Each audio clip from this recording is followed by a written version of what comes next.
Well, they have to have some sort of made up narrative about a life in order to. Yeah, but it's not real life. But what is life? What is real? I'm having an existential crisis. I guess right it's now. like a. Welcome to the Culture Edit. Unique perspectives into the personal and professional lives of individuals at the helm of successful business, athletics, art, and design. Welcome to the Culture Edit. Wow, you're kicking it off today. Your host, Nikki Strickland, is in the house with co-host Chad Strickland. Yourself. Myself. And what about Emmy over there? And we've got our dog Emmy here. It's a Monday afternoon, rare Monday afternoon recording. Terrible weather. Terrible weather. We've had a very busy day. I got to spend the morning at the Volvo dealership where I got to hang out with a lot of soccer moms. I got to spend the morning in meetings. Yep. And Nikki was in meetings. So, yeah. So do you want to talk about the feedback that we've gotten from our most recent podcast with Michael? Because it's gotten over 50,000 listens so far. Yeah. Is that, are you sure? You looked at that? Across all channels, yes. Really? Wow. Yeah. Okay. Yeah. We predicted that it would get into the 50,000 streams. So yeah, that doesn't surprise me. I mean, we've had a few hit that. It's funny. They've all been cycling related. They have all been saying. Well, I mean, maybe this should just become a cycling podcast. I know. It's because people enthusiastic about cycling. There's not a lot of like cycling outlets other than the traditional outlets. But this is a non-traditional outlet with opinions. Yeah, Michael and I actually talked about that because he asked me what podcasts I listen to. He asked me how many hours of podcasts I listen to a week, which we determined once I went through it about 7. Because you listen to like an hour a day. Yeah, or more, depending on which ones. If there's a good guest of a podcast that is in my rotation, then I'll listen to it. But a lot of them don't have good guests, so I don't waste my time. Mm-hmm. But none of which are really cycling podcasts. And I asked Michael if he listens to any cycling podcasts. The answer was no. Yeah. There are plenty out there. But they're not that good. The Escape Collective has one that's about brands and founders. Mm-hmm. I forget what it's called, but that's a good one. And then outside of that, like all of the ones that kind of focus on races and or technical kind of nerdy stuff are just not that interesting. We don't, neither one of us found. Well, I think it's over the head of like a lot of people. Like for me, I've been riding for 8 years now. Yeah. But I'm not like I don't know anything technically about the bike. Like, yeah. I'm not into like the mechanics of it. It doesn't really matter to me. Just either you'll do it or I'll pay someone to work on my bike. Shout out to Nate. Shout out Nate Sibley. But yeah, so like to me, that's not interesting. I mean, I know to a lot of guys and maybe some women that it is interesting. But I like hearing more about like stories and perspectives of people that are racing or building brands, more like personal stories than just like, oh, this is the bike that the guy was running when he won the national championship. Well, most of them are recaps of races that if you watch the race or you read about the race, you don't need someone to talk about the recap of the race. Yeah. There's one called The Nero Show that's 2 guys in Australia just talking. It can be entertaining. They're so wrong on the business side because they do try to talk about business, especially like for a long time, a lot of these shows were talking about Wahoo. And obviously we have a close relationship with Wahoo and understood what was happening. And so to hear them opine about, investment strategies and debt and like all these things, and they're just so wrong. It's hard to listen. But the one, the Escape Collective one I was talking about is called Overnight Success. That's a pretty good name. But what's interesting about you saying that about people being wrong is it doesn't even matter if they're wrong. Because it's their perspective, and it's probably the perspective of a lot of people. And like when I think about it's like rumors, though. No, I know, but like some of the feedback we got on our episode were from like USA Cycling or like people that are like really in the like thick of USA Cycling races, and so they know like all the rules, all the regulations because that's part of their job. Yeah. And they were kind of like, oh well, this was wrong in your podcast, or this. You said this, but it's actually this, like very like nuanced kind of things like, oh, the judges don't make a call, the refs make a call, but someone else told me the refs make a call and the judges don't make a call.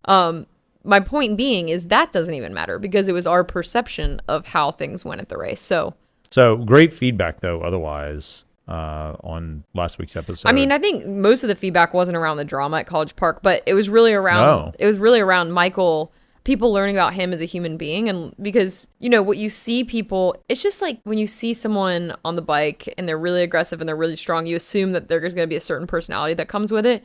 And then when you actually meet them off the bike or you talk to them, I mean, sometimes they might match what you thought, but sometimes I think in Michael's case, I think that he shows like a really, human side that a lot of people can relate to, because he's not just this robot that trains every single day the same way and has a coach that tells him exactly what to do and he wants a specific path. Like, he's kind of like a renaissance man of the bike. He wants to try all these different paths because that's, interesting to him. So I think that was what was inspiring to people, because it kind of shows you in life, like, you don't have to follow the traditional path. Yeah, a lot of people talk to me about that. A lot of people also were very interested in a big focus of that episode was on what we're doing with that program, how Michael's working with us, and what Speed Club is, because that's been, I think, a mysterious question for a lot of people. And, we answered, I think, most of the questions. Yeah.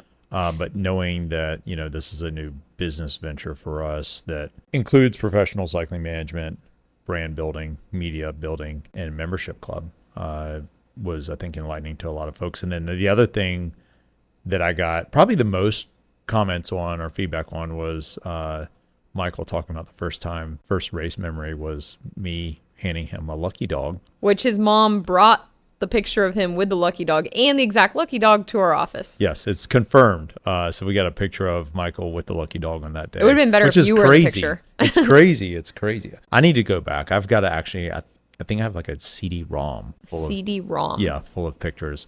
So if anyone's got a CD-ROM reader, I need that, because there's a bunch of pictures. I'm sure Trainer still has like a bunch of old computers in his basement somewhere that can do something. Probably like a tower. We had a Speed Club event this past weekend just to kind of celebrate like the end of Speed Week and Michael doing so well, and also just get friends together. And we'll be having more of those. It was really fun. Last minute. Yeah, it was very last minute. We were keeping it kind of low key, but people stopped by. It was a great conversation. So be on the look. Make sure you sign up for our newsletter, because that's how we get the information. That's how we get the information out. I know everyone wants an individual text message from Chad and Nikki inviting them, but we can't. Or people are like looking for it on Strava, but we're not gonna like put a party invite on Strava. So just sign up for the newsletter. It's pretty easy. Make sure you check your email occasionally. Yeah, but a lot of people that get the email asked us why they weren't invited. We're like, you got an email. Then we say, did you read your email? And they said no. But that was really fun. It was a good time. Yeah, it was a lot of fun. So Speed Club stuff aside, because I feel like we talked about that enough last week. We did watch the Tom Brady roast, or I watched like the first hour of it. It was pretty funny. 3 hours. I don't have that type of attention span, nor do I care that much about Tom Brady to spend 3 hours of my life watching his roast. I question whether anyone watched 3 hours of that. But I watched an hour of it. You watched an hour and a half of it, and it was pretty good. But the one thing that I think I walked away with is Nikki Glaser and how funny she is, because she was by far Glaser. Yeah. She was by far the funniest person that I saw the entire time. No competition. Like, literally, she got a standing ovation. Yeah, and then we watched her HBO special last night, Mother's Day special Mother's Day, which was hilarious. Like, if you're a mom, you will 100% get offended by it. But if you're not a mom... It was like a comedy special made by Nikki's for Nikki's. Yeah, it really was. I felt very connected to her. Although the first half is about how great it is not have kids and why people have kids. And then it gets a little weird, but then it gets, I don't know if you'd fully recommend the whole thing. It's pretty raunchy. It's comedy. It's just raunchy comedy, but it's really funny. She's really funny. I mean, like, her writing and her delivery is hilarious. Yeah, it was really good. What's crazy about that Tom Brady roast, though, like we noticed, I guess this week was Netflix's a joke week, so it's like a comedy week for them. But they're really leaning into trying to get appointment TV back. Have you noticed that? Yeah. So I guess I'm really wondering why. Like, why are they trying to get people to tune in at a certain time? Because you could watch it. It was live. You could watch it live. Yeah. And they had multiple, like they had that John Mulaney comedian thing. Does it really they had matter? Jerry Seinfeld on. If it's live, if you record it, like. Well, that's what I'm wondering. Like, why are they going through the effort of making it live, like putting it on live, and then you can go back and watch it at any point? Probably because you said that they had edited the non-live versions. Oh yeah. So I think they're hoping, like, if it's live, because they booed Kim Kardashian in the live version. Her bit was terrible. And then. And then in the recorded one that we saw, everyone was cheering for, but apparently she was booed. I mean, her bit was terrible. Well, but I guess if she was booed while she was walking up on stage, it explains why she delivered it like that, because it looked like she was a robot reading a teleprompter. Yeah. There was just, it was so she bad. was. Yeah. So she was probably just horrified. And there then, were like, 13,000 people there, by the way. And they were all booing her. Yeah. Well, I don't know if they all were, but Yeah. there were 13,000 people in that stadium watching That's pretty crazy. the Tom Brady roast. Yeah, I mean, I think live TV, they're trying to create a demand on, because think about it, they're trying to drive people to Netflix. So if they create this demand where, like, you're only going to be able to see it one time live without edits and all of that, then more people are going to be driven to Netflix at one specific time. So then they can push more ads out at that one specific time, whether it's for other Netflix specials or whatever it may be. I think they're just trying to get, like, as many eyes possible. Yeah. At one time. Yeah, it's interesting to think. Because otherwise everyone's spread out amongst, like, what the different platforms and what they want to watch, and they pick and choose. I mean, I was thinking, I mean, it's kind of like, I mean, HBO still releases shows at certain times, but it's not live. Yeah. But yeah, trying to bring back live TV. I guess there's an added element of people want to see a potential train wreck. Yeah. Which they got with the Tom Brady roast, because remember also the comedian that mentioned Robert Kraft. Oh, yeah. How Brady stood up and said, cut that shit out. Yeah. That was still on the recorded version. Yeah. I mean, I just think, I think people are so tired of, like, the highly edited, highly curated. Like, that's the funny part, is everyone wants everything curated for them. But now that everything's curated for us, there's no more mystique. There's no more excitement. It's like we open up every app we have, and the content is just for us, the way that everyone thinks we want it. And then I think now people are like, well, how do you know that's how I want it? How do you know that's the content that I want? So maybe I want some live stuff, some things to happen that I'm not anticipating. Maybe I want a little surprise. That's the live TV thing. It'd be interesting to see if they keep doing it. Yeah. Or if other streaming networks start to do it too. What was interesting about that is how Nikki Glaser wasn't scared to get canceled at all. Like, she was just letting it rip. Yeah. But the guy before her, I can't remember his name. He's like an old famous comedian, but not in my stratosphere. He was terrible because he was so scared to get canceled. And then the one thing he did say, he made Tom Brady mad.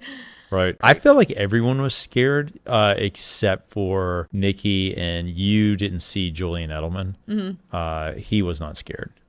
He let it rip, and it was pretty funny. Yeah. It was they were in the it was like four guys in a locker room together, and Julie Edelman was talking to him. It's cringeworthy, but good. Okay, maybe I'll just have to watch that one little bit. Did you want to talk about the Met Gala? So I didn't watch it at all. The only thing which is weird, because I guess I usually do. I'm kind of just, like, burnt out on everything right now. So I haven't been watching or consuming a lot of media in any way. My brain is tired. So I didn't watch it because I just didn't care. But I have seen some things on TikTok of people, like, rating the looks. But one like, I don't remember if it was on TikTok or Instagram, but there was, like, this like, Save the Planet type Instagram that I follow, or account that I follow. And they were saying how it was ironic. Save the Instagram? Save the Planet. Oh, Save the Planet. Yeah, Save the Planet. Okay. Instagram or account. I don't remember what it was. All right. And they were saying how it was ironic because it was like the theme was like in the garden, or the garden, like, it's a Garden of Time, I think. Garden of Time. Yeah. But then, like, the costume theme was different. It was Sleeping Beauties. And so they were saying how it's ironic that it was about gardens and flowers and the earth, but then, like, everyone's costumes were not sustainable, and they were, like, made of a bunch of plastics and things that can't be recycled, and they're going to destroy the earth. The ones I saw, women couldn't even walk in. Yeah, they can't even walk. They're literally made of, like, plastics and stuff. Yeah. And so then I made a joke on the Instagram post and said, yeah, it's a bunch of the costume category should have been called the Sleeping Woke, and it just, like, went over the heads of everyone in because people were like, what does that mean? I don't get the joke. And if you have to explain a joke, then it's obviously not very good. But I'm going to explain the joke here because maybe it went over your heads too. But it's a bunch of celebrities who think they're woke to, like, taking care of the planet and all that stuff, but they're clearly so asleep because they show up to these award ceremonies. They're, like, not awake. And they're not awake because they're wearing plastic. So it's like they tell everyone, you can't wear plastic on your body, but if it's the Met Gala, I can wear plastic on my body. So then instead of Sleeping Beauties, it's the Sleeping Woke. But anyways. You should put a link to the podcast. Jerry Seinfeld would have thought it was funny, okay? And that's all that matters. He would have. Jerry's been in hot water this week. I don't really understand why, though. Like, he says the same things he's always said. Well, he hasn't been in public for, like, 20 years. Yeah. Or 30 years. Well, that's probably why, because he's like, every time I go in public, people just give me a hard time. Right. And he's given all these interviews because he's promoting this movie. Apparently the movie's terrible. Yeah. about Pop-Tarts. People are like, is Jerry, and I sent you the article, is this new cranky old Jerry, or was Jerry always cranky and we just never noticed it, and now that the world's changed, Jerry doesn't fit into our world anymore? Yeah, do you think Jerry doesn't fit into our world anymore? I think he fits into my world. I think he was always cranky. Yeah. And that's what's funny, is he's kind of like a pessimist. And he looks through everything, like he looks at it, he makes fun of people that are like total optimists or like want to be perfect or they want everyone to like them, because in his mind, I think in his comedy, he's like, that's not realistic. Like no one, they were talking about how like the Bizarro world, Bizarro Jerry is like that group of friends. They have like Bizarro George, Bizarro Kramer. Because Elaine wanted to be friends with them. Yeah. Because they were normal, nice humans. Elaine starts hanging out with them and they're like hugging each other and they're like going to therapy, and like they talk about, they say like, oh, it's funny how we got so used to Jerry Seinfeld's world of like kind of honestly like negativity or like doing like the extremes of like humans like doing things wrong or being whatever. Being critical of everyone, making fun of people, like all these things that probably most people do behind closed doors, but no one ever does it out in the open. And so in Seinfeld, like they're always doing these things in the open. And so then when they juxtapose it with people that are actually being kind to each other, it feels so weird because you're used to Jerry's world, which is like that just like funny kind of satirical world. Yeah. And so now people are saying that was funny back then, but is it not funny now because of cancel culture and people are really sensitive? And I would say that I think he still fits into the world. He just doesn't fit into the media's world. I think it's also because he looks old. So when you look old and you're critical like that, it seems like you're just a grumpy old man. Yeah, it could Whereas be. when he was saying the same thing when he was, 28. Yeah. I guess that's how old he was back then. It didn't look, it was more of like him just being funny or him being like weird. Yeah. Yeah. But the funny thing is like, I don't feel like Seinfeld's that weird. Like, I don't feel like the episodes are that weird. Like, when you really think about what they're saying and what they're doing, it's things that most people do or say, but not in public. Like, think about the things you complain about to your closest friends are a lot of the things they complain. Like, no, I mean, they're just acting on what everyone's desires are. Oh, like, yeah. So when you're in the car rental place and you have the reservation for the car rental and you show up and they don't have the car that you rented, it infuriates the majority of people, but you don't say anything. You're just like, oh, okay, give me the Honda, whatever. I rented a Porsche, but sure, give me the Honda. I am waiting for the day this happens to me so I can say. Well, because you're crazy. Line for line.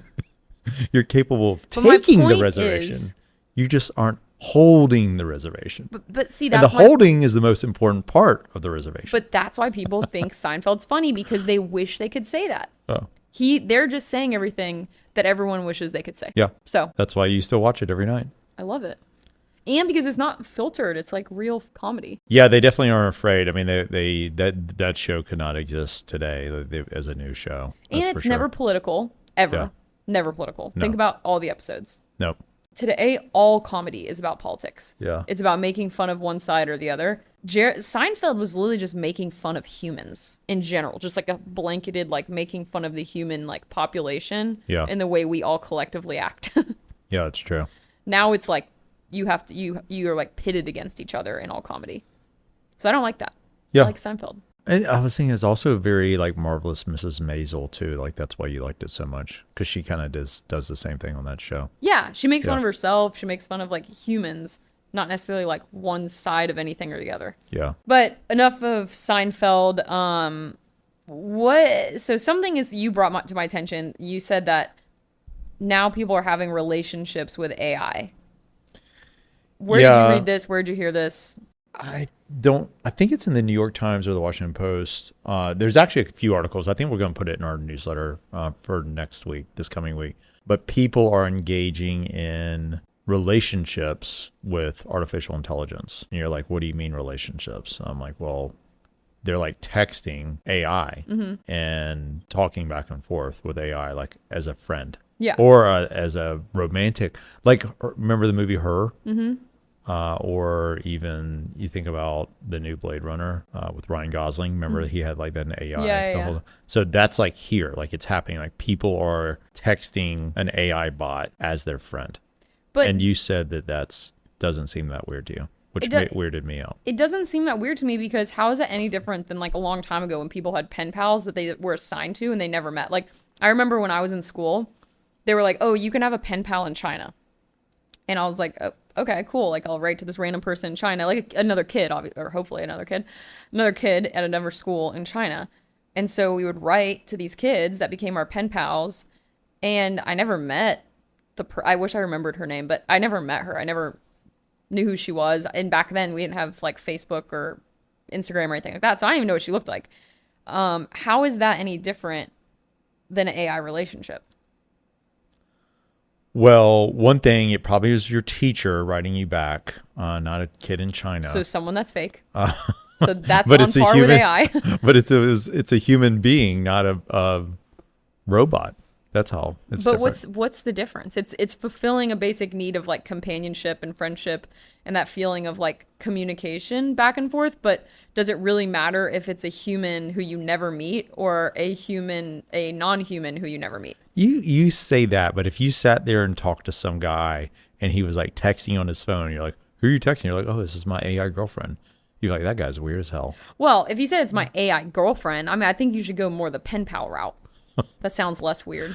But how is it interesting if it's a AI pen pal? Like you're not learning about someone's life. You're learning about what this software is telling you. Well, they have to have some sort of made up narrative about a life in order to. Yeah, but it's not a real life.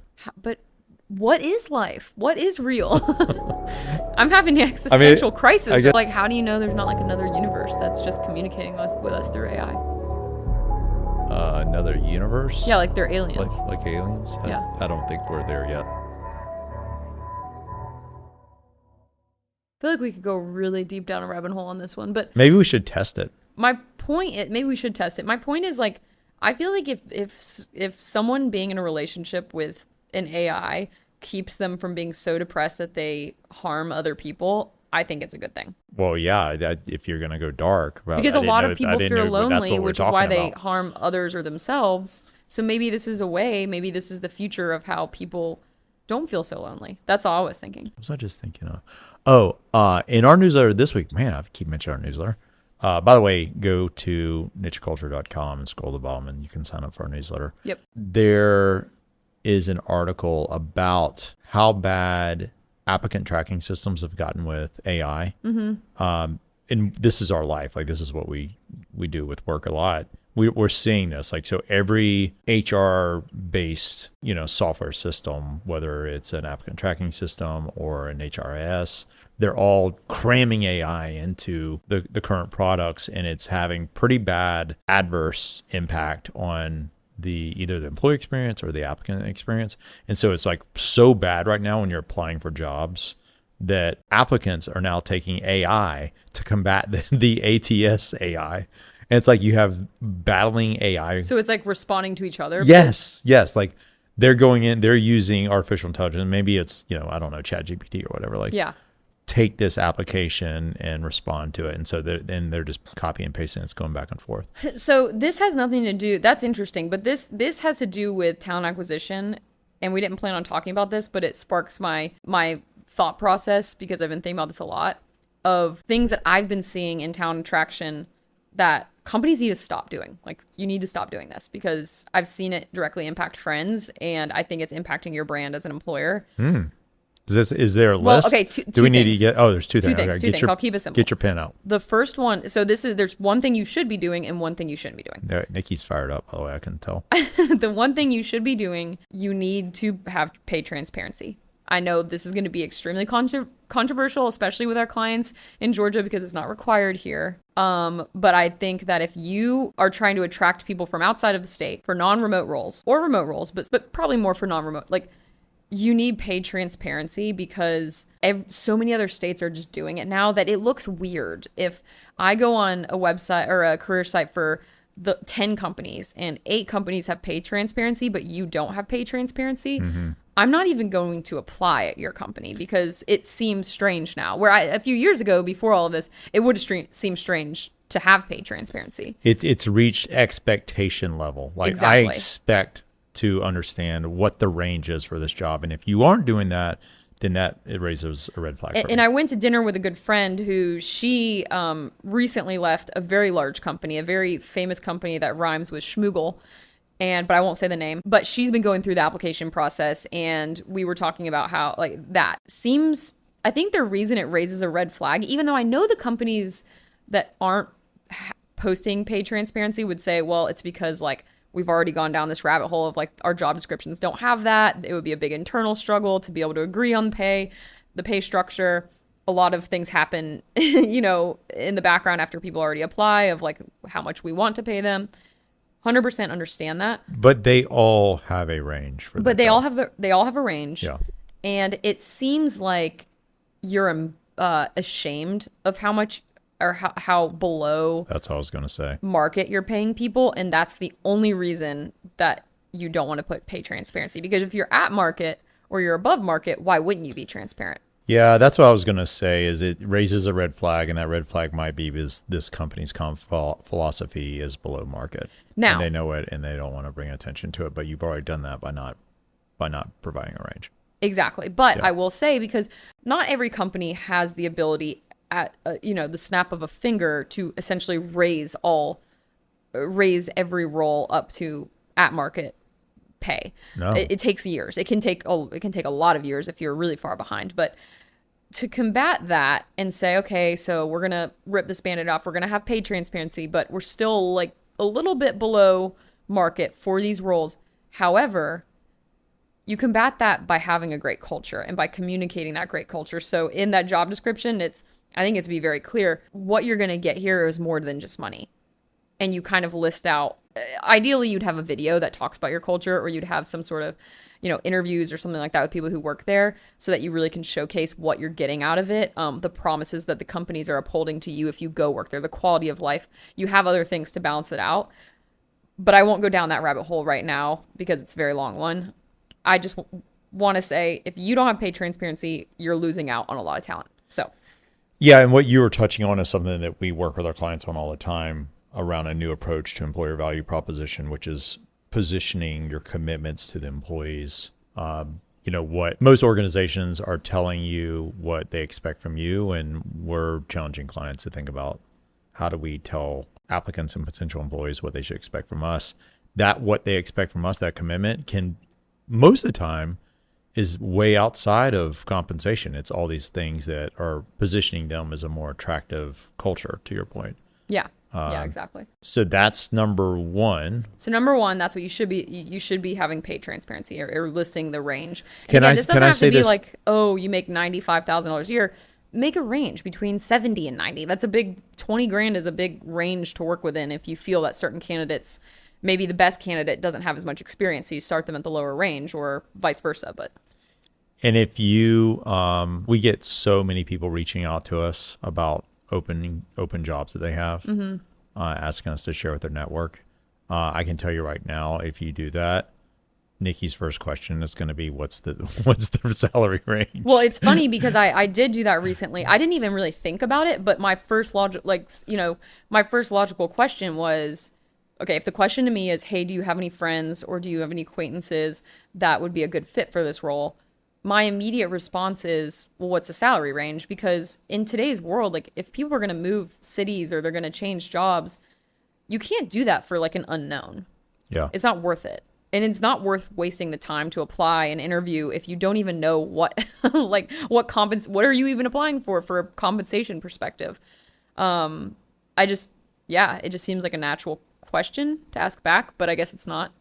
This wasn't planned, but the first article in our newsletter this week that's out right now is a deep dive into design agencies and how they are approaching pay transparency. And it's all outside the box kind of thinking, which we even say in the newsletter, a lot of it's not relevant to kind of corporate enterprise level organizations, but there are definitely some really interesting ideas in there that I think could be adopted, or even just part of their idea can be adopted for large organizations. Well, I mean, one thing I think about is there's a lot of large organizations that have the ability to provide really high level benefits, whether it's health benefits, and everyone rolls their eyes at health benefits because they're like, oh, kids, young people don't care about that. But there's other benefits. There's a lot of, paying for fitness classes or providing on-site childcare or whatever it may be. There's a lot of large companies that have the ability to do these things to offset maybe at market or lower than market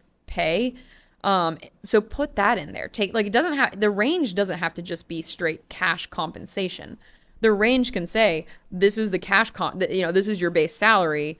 Obviously, if there's bonus options and equity or whatever it may be, like include the value of that as well.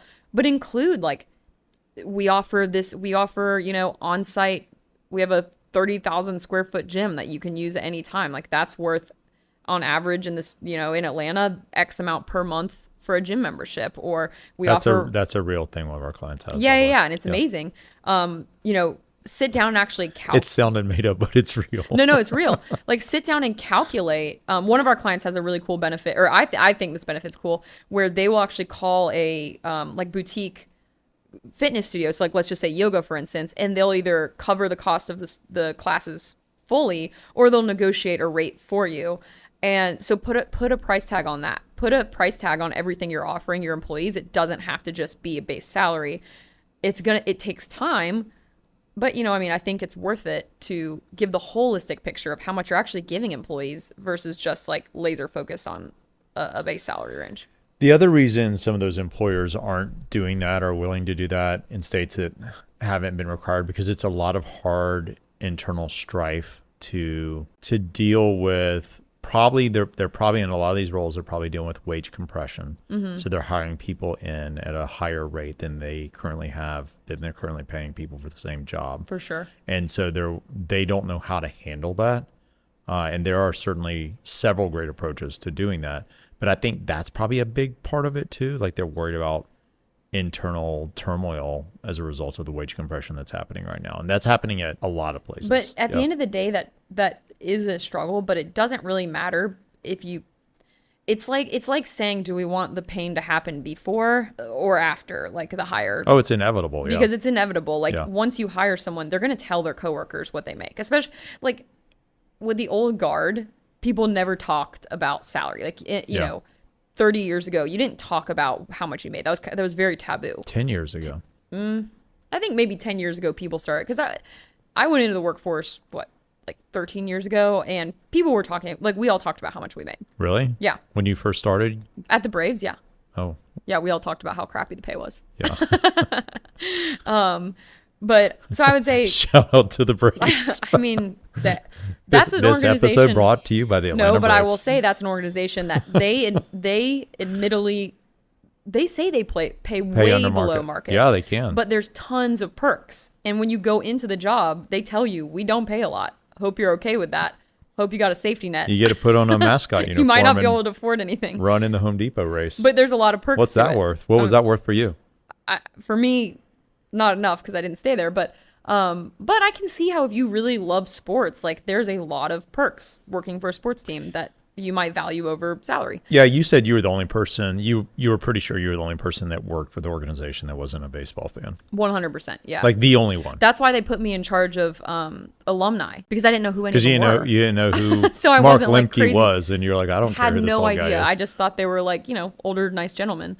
And I mean, I obviously knew they were baseball players, but I didn't grow up watching them as like a kid. So it didn't have that like star-struck mentality. So they were like, okay, girl who knows nothing about baseball and will not be star-struck by anyone, you're in charge of the alumni.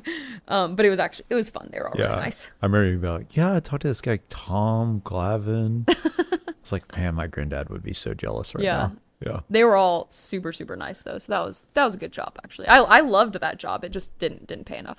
Okay, so that was a lot. So what's the second? The second thing that you shouldn't be doing.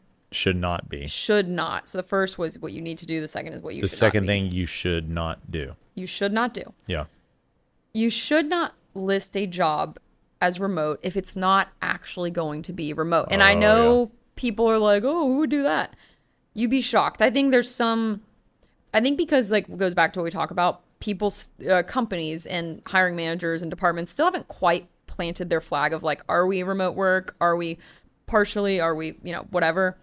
And so I think there's I think that people are scared they're not going to attract the best talent if they don't put remote. Yeah. So they just put that, and then they convince themselves like, I mean, if we found the best person, of course we'd let them be remote. But in reality, as soon as you hire that, you're like, oh, wait, but actually we want you in the office. Don't do that, because that's not cool. Like, people are uprooting their lives to move other places when they find they have a remote job. And then to start working there and you say, well, actually, you need to come in the office 2 or 3 days a week. You're also wasting a lot of people's time. You're wasting a lot of people's time. Like, including I had your a friend recently. Your hiring managers, you're wasting their time too. Everyone's time's been wasted. Like, I had a friend recently who was applying for jobs, and she wants to move to from Seattle to Atlanta. She applied for a job that said it was fully remote, but it was back on the West Coast. When she spoke with the hiring manager, they were like, not a problem. Like, because she was she's like, I just want you to know, I am moving to Atlanta. This is not a non-negotiable for me for various reasons. I want to be transparent with you, because if this is an issue, like, I don't want to go through this process. And the hiring manager was like, oh no, it's not a problem. This is a fully remote job. Like, and it's sales. So like, it really should be fully remote.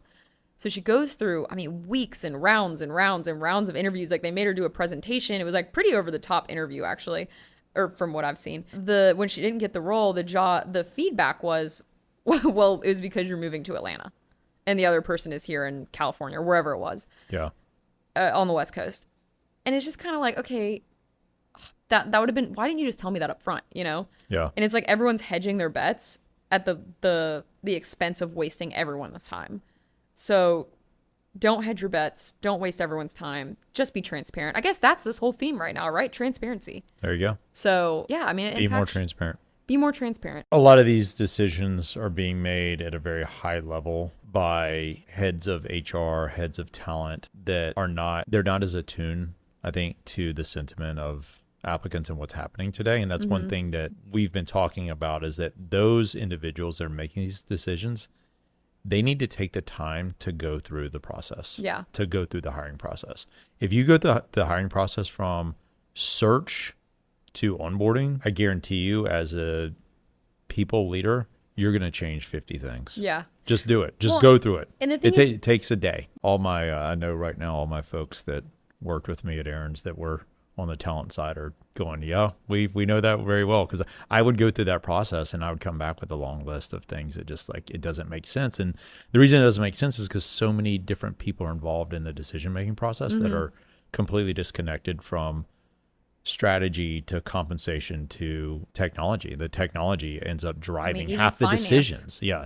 And it ends up being, why are we doing that way? Well, it's because whoever was implementing the software, that was the easiest thing for them. And honestly, all that happens in a lot of companies, especially if you have like a decentralized workforce, so you're across the country or you're across the globe, all that does is you're forcing your hiring managers to create other processes themselves, because the overall process isn't a good one. So if you have a broken process at the corporate level, or one that's being pushed down to everyone else, if it's broken, people are they're going to create their own way to unbreak it, or to create a completely different avenue for people to apply for jobs, which can also be scary, because that's when you start getting into like legal issues and people asking bad questions they're not supposed to be asking.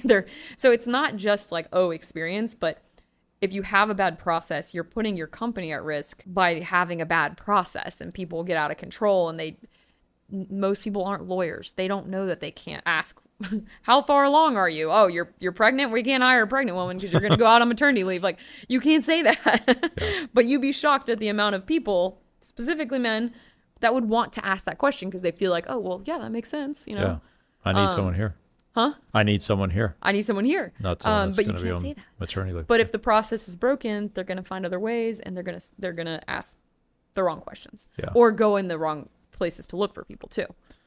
Well, this cycling podcast is taking a really weird turn into corporate talent acquisition. Yeah, I feel strategy. like we don't really know our audience anymore. I'm not really sure. Maybe we need to break it into 2 podcasts. Well, we talked about that. We talked about niche media, and then having, speed club and work culture. Yeah. But I think it's all things culture related, and it's people we know that a big part of our audience are people that are interested in the same things that we're interested in. Just like a big part of where we get information is from people that are aligned in interests. So let's keep rolling with it and see how it goes. Okay. 50,000 people I feel like Can't be wrong. we've been going for a while. I do want to say one last thing that has nothing to do with cycling or business, but I know that people really, really want to know my feedback on this, and it is the Acne Studios Frederick Mall collaboration on the perfume. Dramatic pause. Yeah. Wasn't crazy about it. After all that buildup, I think we spent half an episode you just talking about how excited Wasn't you were. crazy about it. What the story was behind it. How Fred was like, "No, you don't tell me what to do." Yeah. So it sucked. It does not suck. It's a great fragrance. I just wasn't crazy. It didn't like blow me out of the water. I wasn't like, oh my gosh. So it was actually serendipitous so I ordered the perfume, which is really expensive, very in line with Acne Studios and Frederick Mall. They're all expensive brands. Ordered it, the small bottle, which was still expensive. And then right when I ordered it, they sent me an email like 2 days later and were like, we had a system failure and your order has been canceled. Like, replace your order. At that point, I was kind of over it. Wow, that's terrible. Yeah, so they must have lost a lot of money because I'm sure a lot of people I was like waiting for like 9 a.m. to roll around so I could buy it because I thought it would sell out. And it didn't even sell out. So I think maybe the hype didn't hype as much as they thought. Yeah. Either way, I didn't end up reordering it because I was over it at that point, and I just thought to myself, I'll just wait till they come out with a tester. And like the next week, Frederick Mall had testers on their site, so I ordered a tester for $4 or whatever it was, and that's how I tested it. How about we just order testers from now on? I do. I have thousands of testers. Oh, okay. Well, I'm saying instead of buying the big dog. No, I don't buy it unless I've ordered the tester in. So this was unusual circumstance because you're worried about it being sold out. Correct. I was worried about your two favorite brands. Yes. Collabing together. Correct. Not collabing, collabing. Collabing. Did you get that? Yeah, I get it. Yeah. Okay. Well, that's a good update. But one thing that I haven't told you about, so I order all my test samples from luckyscent.com, which is the same company as wow, what a plug. Yeah, which is the same company as Scent Bar in New York, the one that I've gone to multiple times. Yeah. They own that Scent Bar. They have Scent Bar New York and Scent Bar LA, and then their website is luckyscent.com. Are you going to get some advertising dollars out of this? I hope so. So that's where, so you can pretty much order a sample of any perfume on their website, and it's like ranges between like $4 and $8 per sample, depending on how expensive the perfume is, obviously. But it's really good because it's like a decent sized sample. And so I ordered a bunch of samples. One of them, which I'm very conflicted, is a collaboration between Chloe Sevigny. Yeah. Yeah, and the brand, the dog hater. That's why I'm conflicted. She's your buddy from the Sky Club, though. And a brand that I had never heard of, Regime de Fleur. So they did a collaboration, Regime de Fleur and Chloe Sevigny, and it's called Little Flower. It smells so good. Really? It smells so good. Wow. Does this bring you back to not disliking her as much? I don't know. I don't want to like it because I don't really like her. So I'm conflicted, but it smells very similar to another perfume I have, so I don't think I'll buy it. But it smells so good. Wow. It's great. So if you're in the shout market, out to Chloe. It's very, I still love you, so it's very like you. rose heavy. So if you're really into rose, like the smell of roses, you'll love this perfume. Rose heavy. Okay, that's good. I mean, thank God that our listeners hadn't had a perfume update in a couple of weeks. Yeah, sorry to keep you all hanging. So, okay. No, I think Nikki is not doing the Brooklyn half this weekend. She was sick and wasn't able to get training in, and she was pissed. I had a 3-week bacterial sinus infection. Didn't even know that was possible. That she wasn't able to train, and so we regrouped, and to take Nikki to her happy place, we're going to Miami. So next episode will be live from Miami. So all of our Miami peeps are coming back down. We might interview someone, so who knows? Might interview someone. We'll be down there for a while. I might not come back. Scouting out the niche Miami headquarters. And this weekend, if you are into cycling, I know a lot of you are. This is a follow-up to Michael's guest appearance last week. He will be participating in the national championship, the professional national championship, which is in Charleston, West Virginia. He's actually driving up there right now as we speak. His skin suit just got delivered. His skin, I need to go get it and then FedEx overnight it to him. So we've got 2 exciting new designs coming out for him. Yeah. A skin suit design, thanks to our friends at Corey. This is the same skin suit that they've developed for the U.S. national team. I think he's the only privateer getting this. And they rushed it for us. We got a design and they rushed it for us for him. Literally, he's going to get it the day before the race. Yeah, like and otherwise then, it's not fair. So and then we've got why don't you finish this? a new design that he'll be wearing. That everyone had so much feedback on how bright the green was, and we were loving that. So we actually have a new bright hot coral coming out that actually Speed Club members will also have. It'll be a little bit different design, but same color. So look for that in the next few weeks. So this weekend, time trial on Wednesday, crit on Friday, and road race Sunday. He's doing all three. One of the few people probably doing all three. So you can go to USA Cycling and you can get the live stream it. Yeah. Give him a shout on the social medias. Yeah, you could just push. You could just even type Hulk Smash if nothing else. Exactly. And so otherwise, we will come back to you next week, hopefully with some good news on that. And Nikki will be even more happy than she normally is because I'll be in Miami. My happy place. All right. See you soon. Bye.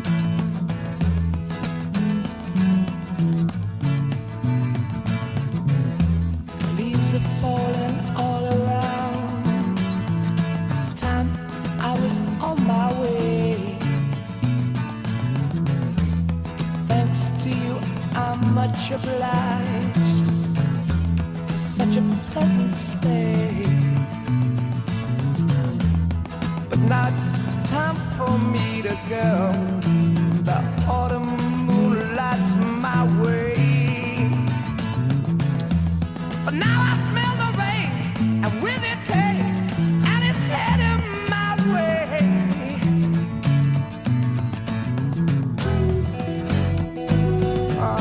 Sometimes I grow so tired.